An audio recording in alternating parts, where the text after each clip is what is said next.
El conflicto de los siglos, capítulo 13, El despertar de España, parte 6. Los buenos efectos de semejante cambio no tardaron en dejarse sentir fuera del monasterio de San Isidro del Campo. Por medio de sus pláticas y de la circulación de libros, aquellos diligentes monjes difundieron el conocimiento de la verdad por las comarcas vecinas y la dieron a conocer a muchos que vivían en ciudades bastante distantes de Sevilla. Por deseables que fuese, la reforma introducida por los monjes de San Isidro en su convento, no obstante, ella los puso en situación delicada a la par que dolorosa. No podían deshacerse del todo de las formas monásticas sin exponer al furor de sus enemigos. No podían tampoco conservarlas sin incurrir en culpable inconsciencia. Todo bien pensado, resolvieron que no sería cuerdo tratar de fugarse del convento, y que lo único que podían hacer era quedarse donde estaban y encomendarse a lo que dispusiera una providencia omnipotente y bondadosa. Acontecimientos subsiguientes les hicieron reconsiderar el asunto, llegando al acuerdo de dejar a cada cual libre de hacer, según las circunstancias, lo que mejor y más prudente le pareciera. Consecuentemente, 12 de entre ellos abandonaron el monasterio y por diferentes caminos lograron ponerse a salvo fuera de España, y a los 12 meses se reunieron en Ginebra. Hacía unos 40 años que las primeras publicaciones que contenían las doctrinas reformadas habían penetrado en España. Los esfuerzos combinados de la Iglesia Católica Romana no habían logrado contrarrestar el avance secreto del movimiento, y año tras año la causa del protestantismo se había robustecido, hasta contarse por miles los adherentes a la nueva fe. De cuando en cuando se iban algunos a otros países para gozar de la libertad religiosa. Otros salían de su tierra para colaborar con la obra de crear toda una literatura especialmente adecuada para fomentar la causa que amaban más que la misma vida. Otros aún, cual los monjes que abandonaron el monasterio de San Isidro, se sentían impelidos a salir debido a las circunstancias peculiares en que se hallaban. La desaparición de estos creyentes, muchos de los cuales se había destacado en la vida política y religiosa, había despertado desde hacía mucho tiempo las sospechas de la Inquisición, y andando el tiempo, algunos de los ausentes fueron descubiertos en el extranjero, desde donde se afanaban por fomentar la causa protestante en España. Esto indujo a creer que había muchos protestantes en España. Empero los creyentes habían sido tan discretos que ninguno de los familiares de la Inquisición podía ni siquiera fijar el paradero de ellos. Fue entonces cuando una serie de circunstancias llevó al descubrimiento de los centros del movimiento en España y de muchos creyentes. En 1556, Juan Pérez, que vivía a la sazón de Ginebra, terminó su versión castellana del Nuevo Testamento. Esta edición, junto con ejemplares del Catecismo español que preparó el año siguiente y con una traducción de los Salmos, deseaba mandarla a España, pero durante algún tiempo fuele imposible encontrar a nadie que estuviese dispuesto a acometer tan arriesgada empresa. Finalmente, Julián Hernández, el fiel colportor, se ofreció a hacer la prueba.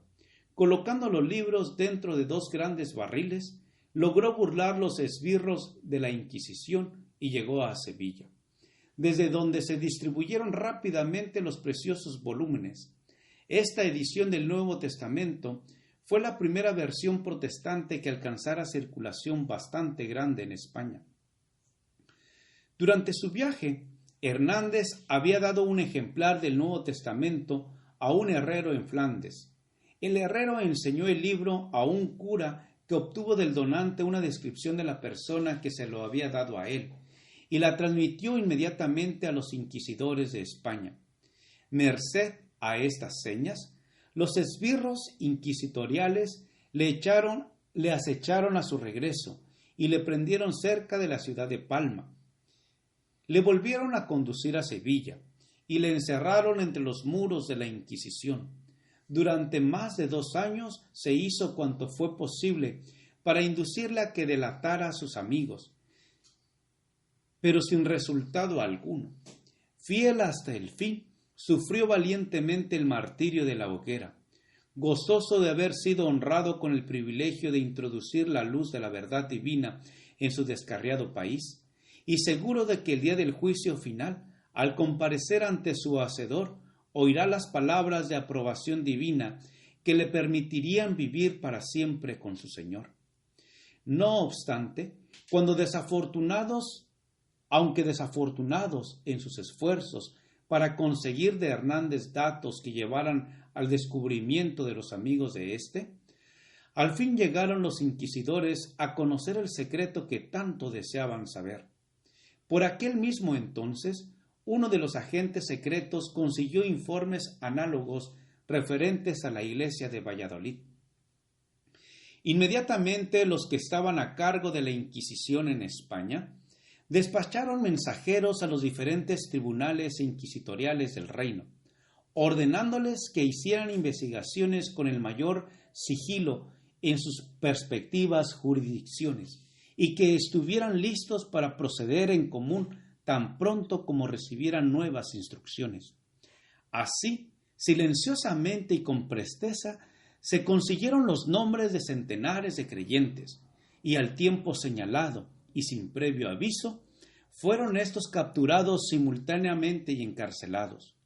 Los miembros nobles de las prósperas iglesias de Valladolid y de Sevilla, los monjes que permanecieron en el monasterio de San Isidro del Campo, los fieles creyentes que vivían lejos en el norte al pie de los Pirineos, y otros más en Toledo, Granada, Murcia y Valencia, todos se vieron de pronto encerrados entre los muros de la Inquisición, para sellar luego su testimonio con su sangre.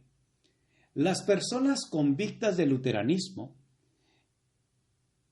eran tan numerosas que alcanzaron a abastecer con víctimas 4 grandes y tétricos autos de fe en el curso de los 2 años subsiguientes. 2 se celebraron en Valladolid en 1559, uno en Sevilla el mismo año y el otro el 22 de diciembre de 1560. Entre los primeros que fueron apresados en Sevilla figuraban el doctor Constantino Ponce de la Fuente, que había trabajado tanto tiempo sin despertar sospechas. Cuando se le dio la noticia a Carlos V, el cual se encontraba entonces en el monasterio de Yuste, de que se había encarcelado a su capellán favorito, exclamó: «Si Constantino es hereje, gran hereje es». Y cuando más tarde un inquisidor le aseguró que había sido declarado reo, replicó suspirando: «No podéis condenar a otro mayor». Gracias por escuchar este audio. Te invito a escuchar el siguiente capítulo. Jehová te bendiga y te guarde. Jehová haga resplandecer su rostro sobre ti y tenga de ti misericordia. Jehová alce sobre ti su rostro y ponga en ti paz. Con aprecio, el pastor Juan Manuel Flores Espinosa.